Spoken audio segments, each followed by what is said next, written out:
The WNBA boom was a lie, and the math is finally exposing the truth that the league office and the mainstream media have been trying to scrub from the internet for the last 18 months. If you look at the trending topics today, you will see a lot of highlights and a lot of forced hype. But if you look at the actual receipts, the numbers tell a devastating story of a bubble that is currently in the process of bursting. Just 3 days ago, a series of leaked internal memos and redacted viewership reports from the Unrivaled 3x3 League began circulating on private message boards before they were quickly deleted. But we managed to grab the screenshots of the 65% ratings drop that has sent shockwaves through the front offices of every major sports network. The league is trying to keep this timeline quiet, but we are tracking every deleted post and every hidden metric that reveals the financial reality of the situation. Hit subscribe and turn on notifications so you get the evidence before it is scrubbed, because we are the only ones looking at the data while everyone else is just looking at the highlight reels. We were told that women's basketball had finally reached a permanent plateau of mainstream dominance. We were told that the rivalry between Caitlin Clark and the old guard of the WNBA had created a self-sustaining ecosystem of growth that would change the economics of women's sports forever. But as we sit here in January of 2026, the sophomore slump isn't just affecting the players, it is destroying the entire business model. The Unrivaled League, which was pitched as the ultimate off-season savior for players who were tired of going overseas, has seen its primetime numbers on TNT and True TV plummet from over 300,000 viewers in its inaugural season to a staggering low of 32,000 for certain game windows this month.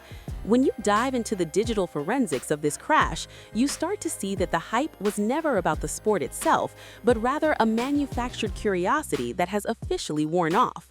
On her podcast, Post Moves with Candace Parker, the legendary veteran admitted that the league might have overplayed its hand by assuming that casual fans who followed the 2024 draft class would stick around for the long haul without the constant drama of a college rivalry. The evidence is in the social media activity of the stars themselves.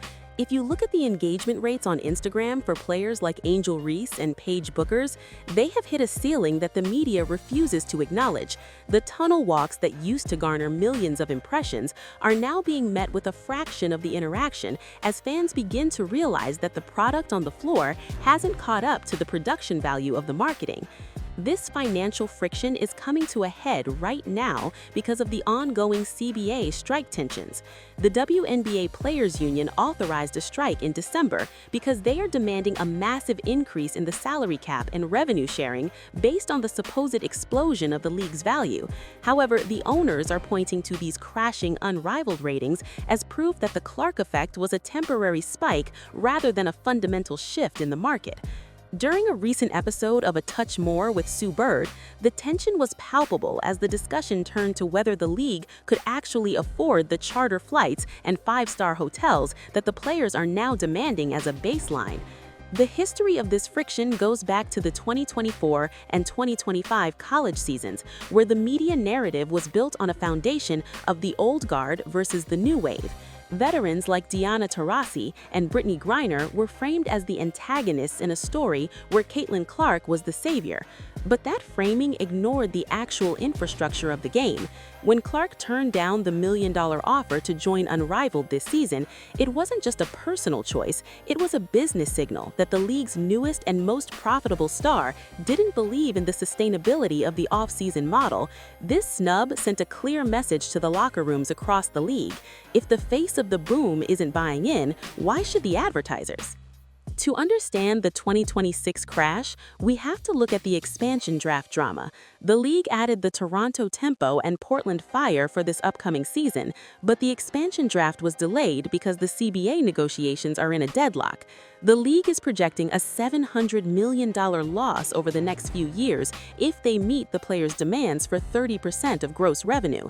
This is a staggering number that completely contradicts the public narrative of a profitable explosion.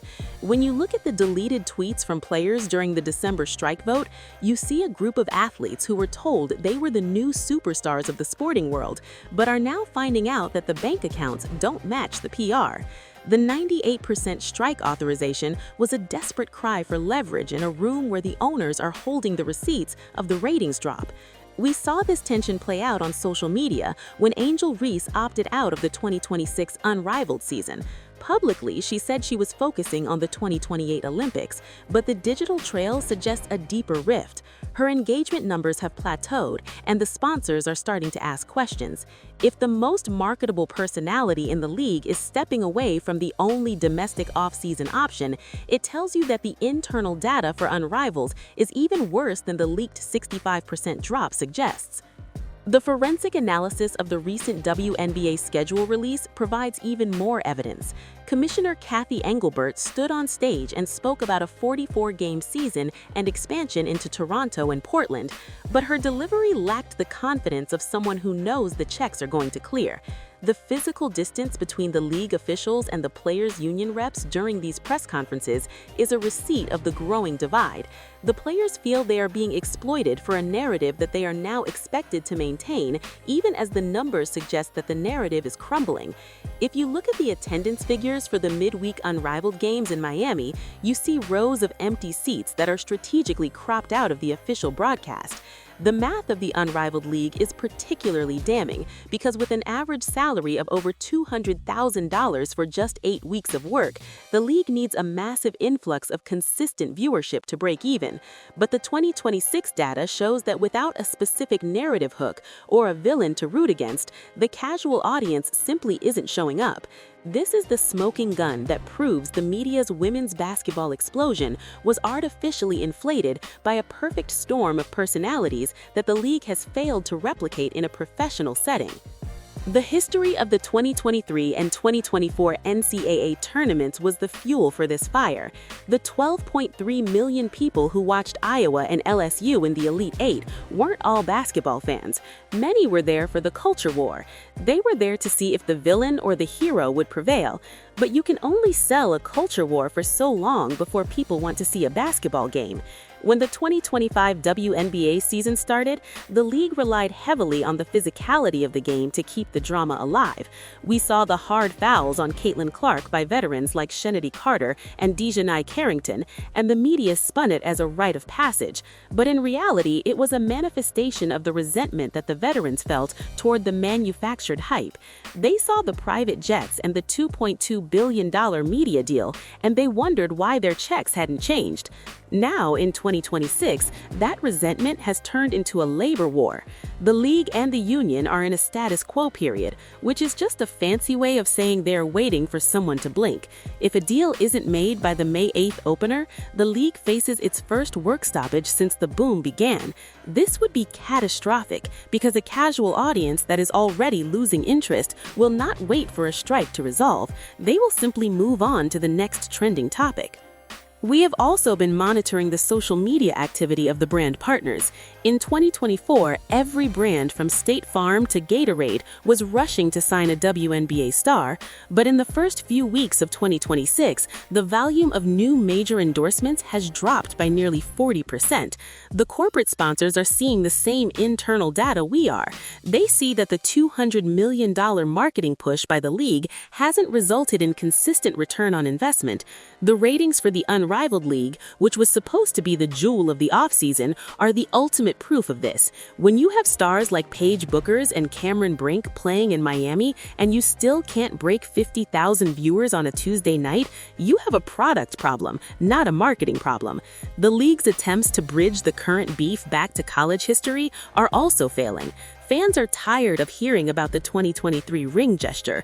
They want to know why the 2026 games are being played in half-empty crowds in expansion cities that were promised a revolution.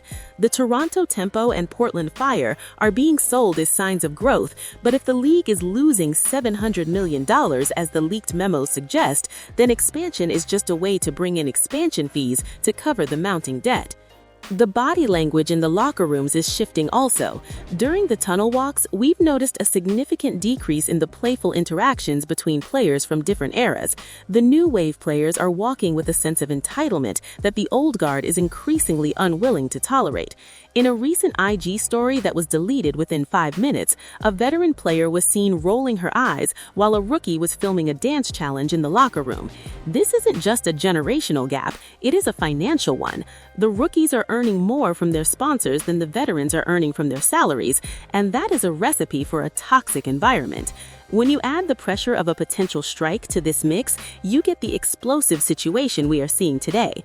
The league office is desperate to maintain the illusion of unity, but the cracks are too large to ignore.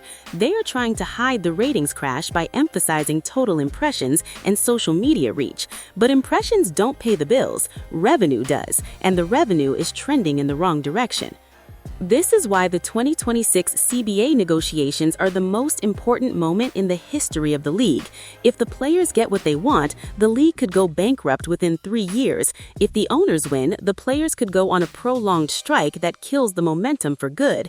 It's a lose-lose situation that was created by a media machine that promised a boom that the math couldn't support. We were told the WNBA was the next big thing in global sports, but the 2026 Unrivaled numbers suggest it was a niche product that was temporarily pushed into the spotlight by a few unique personalities. As we move closer to the May 8th opener, we will be watching the receipts closely. We will be looking for the next leaked memo and the next redacted report that the league tries to scrub from the internet. The math doesn't lie, and the math says the boom was a lie. The 65% drop in Unrivaled ratings is just the beginning of the correction. The question is whether the league can survive the landing once the bubble finally pops. As we look toward the 30th anniversary season, the anniversary itself feels less like a celebration and more like a deadline. The league is using the history of the 1997 inaugural game between the Sparks and the Liberty to try and drum up nostalgia, but nostalgia is a weak currency when you're facing a work stoppage. The players are posting messages on Instagram telling the league to stop playing games and give them the deal they deserve. But the deal they deserve might be more than the league actually has to give. The math of women's professional sports has always been difficult, but it becomes impossible when you build a business model on fake hype. The 2026 investigation is only the beginning. We're going to continue to track the digital forensics of the ratings crash and the labor war. The league is trying to keep this timeline quiet, but we're here to make sure the receipts are seen. If you want to know what is really happening in the front offices while the media is busy posting highlights, you need to stay tuned to this investigation. The truth is in the numbers, and the numbers are telling a story that no one at the WNBA headquarters wants to hear. This investigation into the fabricated narrative of the WNBA boom is just the first part of our series on the 2026 season. In our next video, we're going to dive deep into the secret investors who are currently trying to buy back the 16% stake in the league that was sold in 2022 because they see the crash coming and they want to get out while they still can. The receipts for that transaction are even more shocking than the Unrivaled ratings.